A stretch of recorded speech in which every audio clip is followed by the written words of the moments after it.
everybody, this is Rydo, and we are back with another episode of Plague Inc. Evolved, the Windows version early access of this game.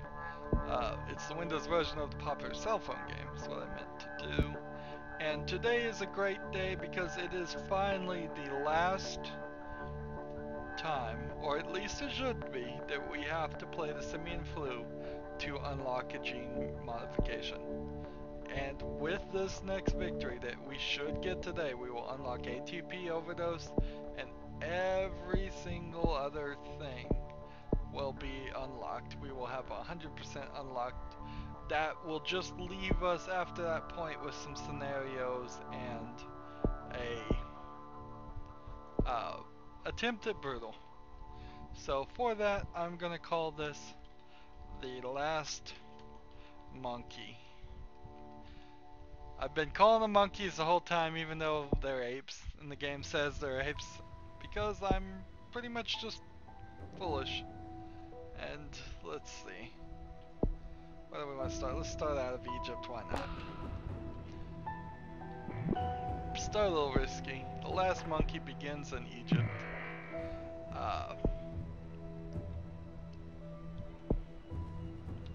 Let's see, what would be the story that caused the last monkey? It's gotta be something great, it's gotta be something dramatic, it's gotta be tragic. All of the planet has been urbanized, let's say. Let's guess that's the cause. That the entire planet is basically one giant city, and because of that, there are no places for large wild animals to live.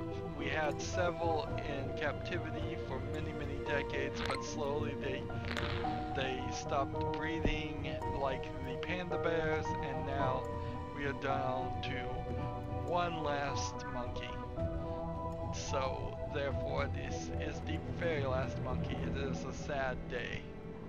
If only we had preserved their natural habitat and given them a chance to live in their natural habitat in the wild, we wouldn't have caused this.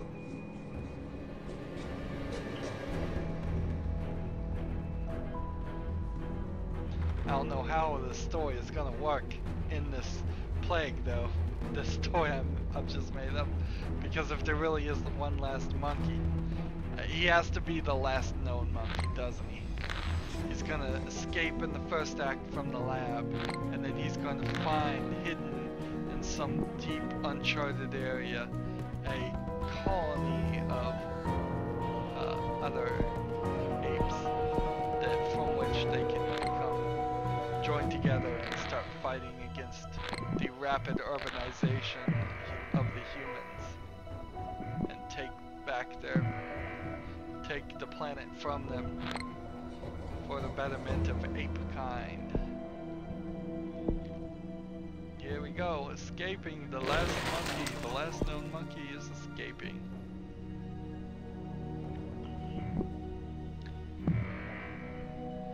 So when you find yourself putting your own story on a game, it could be one of two things. One, you could be starting to get bored with the game. Two, you could be a YouTuber. Or three, you could be really getting yourself involved. Two also means if you are a YouTuber that you can't count, and thus you'll say one of two things and then list three things. That's true. It is a known fact all YouTubers cannot count. If they could count, they would realize how low their views are and how little they get from ad revenue.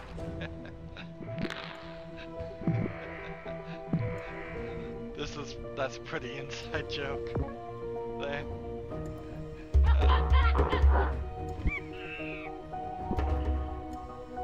Alright, so the last monkey has found a colony and started a second colony very fast. They're going to process of reclaiming this planet. You know, I guess apes might make a better argument that this planet is their land and they were here first. That's what it would be a more valid argument, I think, that our common ancestor between humans and modern apes is probably gonna look more like an ape than it will look like us. So if from that just general appearance perspective, they could certainly justify to themselves that it's their land. See, that's what gets me about later Doctor Who series, is that they introduced a species of reptiles that evolved into humanoid, but their predecessors were the dinosaurs, and they claimed the planet Earth. And I'm like, well, you know, technically if it's finders, keepers, losers, weepers, and whoever there was first, I think they've got a claim. But I don't think the humans in Doctor Who were going to agree to that.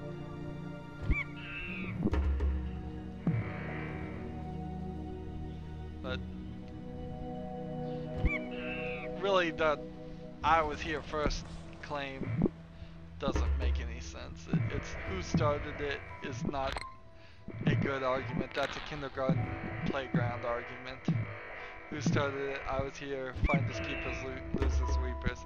Just because something rhymes doesn't mean make it true. Actually, they've done studies that if you make something rhyme, people will believe it, even if they think about it and realize that it's actually absolutely untrue.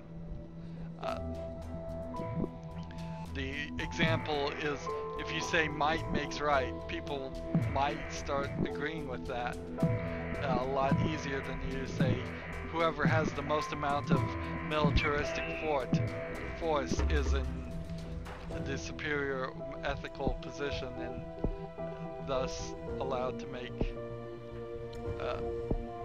their decisions are always correct.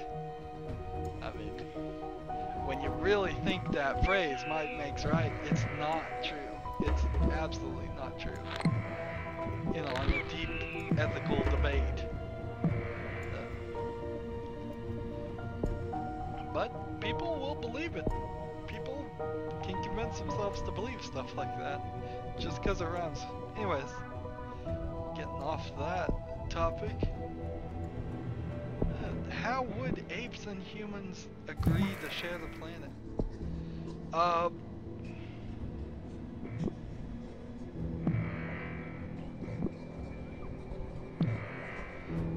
It would be very difficult. I don't think humans, with their vast overpopulation, would be willing to give up a significant amount of area. And as soon as one ape colony had oil or something valuable under it, then you're right back to conflict.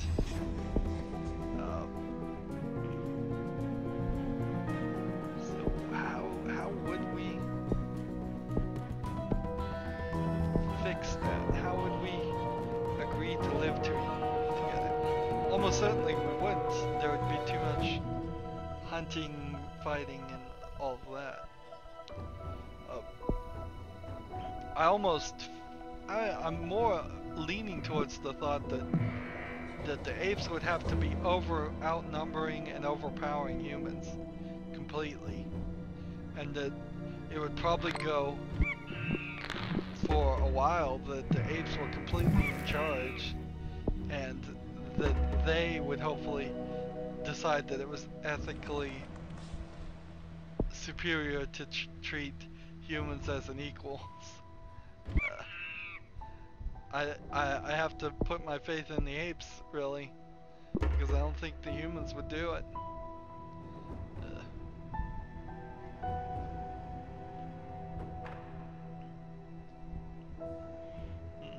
I'm not sure the apes would do it either. I think the problem is we're all too similar.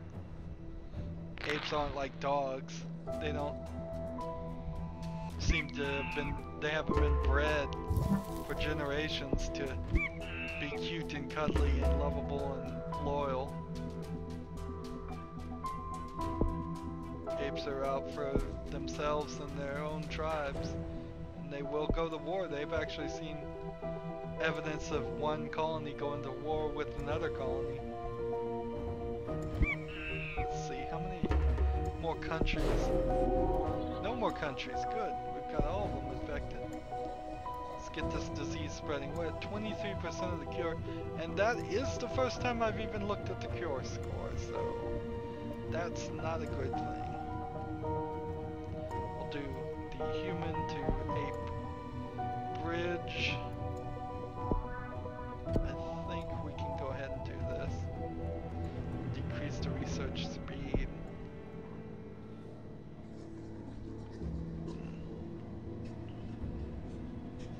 Really infecting all the apes shouldn't be a priority at all. We saw the last time we did this that it didn't matter. So now the last ape is in charge of 3 colonies, unified, working together to spread the disease as much as possible.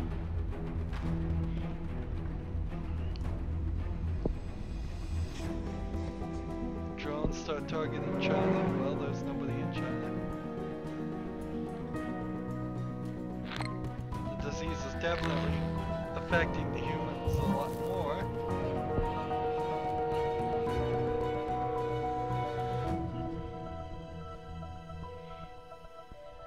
You know, if you think more futuristically, it could be very well that you could write a story where the humans are all right on the verge of leaving Earth. We've adopted space travel, we found a new planet that is full of resources, way bigger than Earth. Earth needs some time to heal. We've left some machines to repair the damage we've done, global warming and pollution and all of that. Kind of like WALL-E. I guess that's what WALL-E was about. I never actually watched WALL-E. I could see how we could leave the planet to the apes there, or any other species, if they had evolved and were intelligent, would just say, alright, we're leaving you in charge.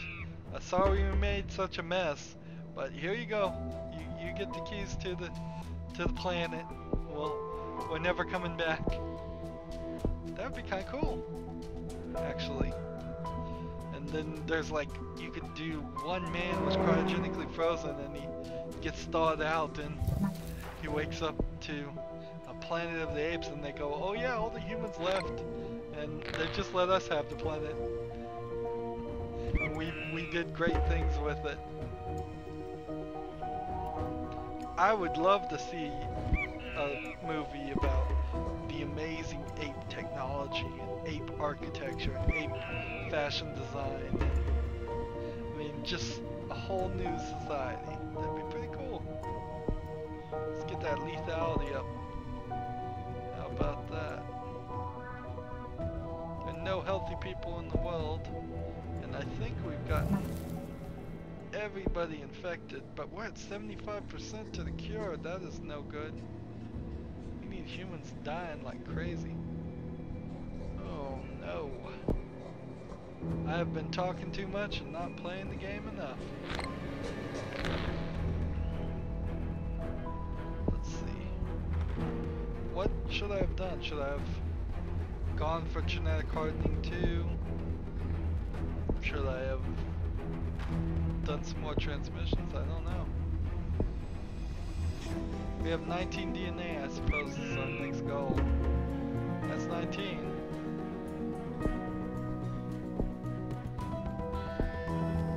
There we go, another lethality. It's 14, can I do anything here? That would knock something up just a little bit.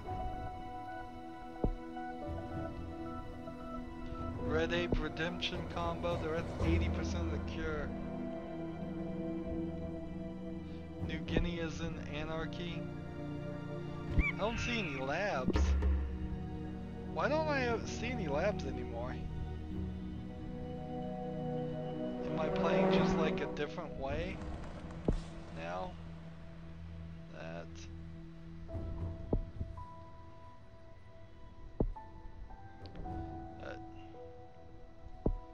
How much for a genetic shuffle? 55. Wow. Oh, it looks like everybody's dying, so looks like this is gonna work. Get that lethality up.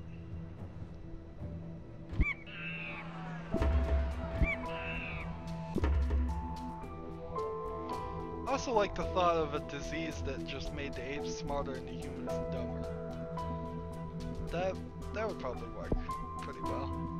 If all of a sudden people were just having more and more trouble thinking.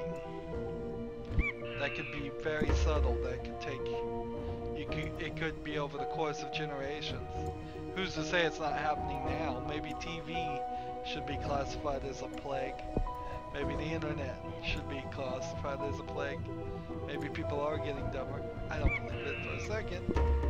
But I'm willing to say maybe some people are having a harder time staying focused on things. Which could be a good thing, because it's arguably that old people, people in previous generations were more obsessive. But then they probably accomplished more through their obsession. Maybe humans need a little bit of obsessiveness in their field, in their work. But I won't say that we're getting dumber. We're gaining more and more knowledge. Is the knowledge relevant, or is it all Facebook friends and posts? Well, they're kind of one and the same. If society gives value of those things, then society gives value to those things. Until I can find something that would be a better judge. And we have it there. The last monkey has created the Planet of the Apes. He thought he was the only one, and he thought his species was dead, doomed forever, but he turned it around and created the Planet of the Apes. And hopefully that is the last time I have to play this. Maybe it will be, maybe it won't. I don't know. So that was 814 days. The cure got to 80%. We got 14,210 points, so we really didn't do that well. And 3 biohazards. And we unlocked ATP overdose. So now we have 100% of the genes unlocked. This would have given us bonus DNA at the start, but it would cost significantly more to devolve. It might be a consideration, but I still think cortisol sensitivity is the best one. Although we won't see in any labs for a while, I don't know why. Maybe I ran into a bug. I haven't reset this program in a while. Sometimes I record and I don't always. It would be silly to exit out of a program and start it every time you record. So there very easily could be 10, 11, 12, 14, 15 episodes recorded in a day or in one run in which I don't restart the program, and I might not even close the program between days. All we have left is to try to get things done on Mega Brutal. So that's going to be an interesting attempt. I am thinking the way it played out, because we got the other cheats done pretty much by beating bacteria, virus, and fungus on Brutal. We never beat Norax worm parasite or prion or the necrovirus or on Brutal. Then we got the nanovirus and the bioweapon on Brutal, and we never got the Simian flu. So I think if we can get bacteria, virus, and fungus on Mega Brutal done, we might unlock the others. I think that's just how they decided to break it up. Also, we have the last 4 scenarios here. So that kind of balances out. Next time we're going to do swine flu. Time after that we will try bacteria on Mega Brutal. Then we'll do, if we get the scenarios, then we'll do the next scenario, then the next regular run, then the next scenario. Which leaves us at about 8 more episodes minimum. And then we're going to be done with the series. Just like we're done with this episode. As always, I ask you to like, share, subscribe, comment if you want to, and watch every second of my videos. All of that helps me out. If you want to support me, click on my name Rydo. On the right is a blue button that says support this channel. If you want to follow or friend me on practically any social media, all that information is down below. Thank you for watching. Have a good evening.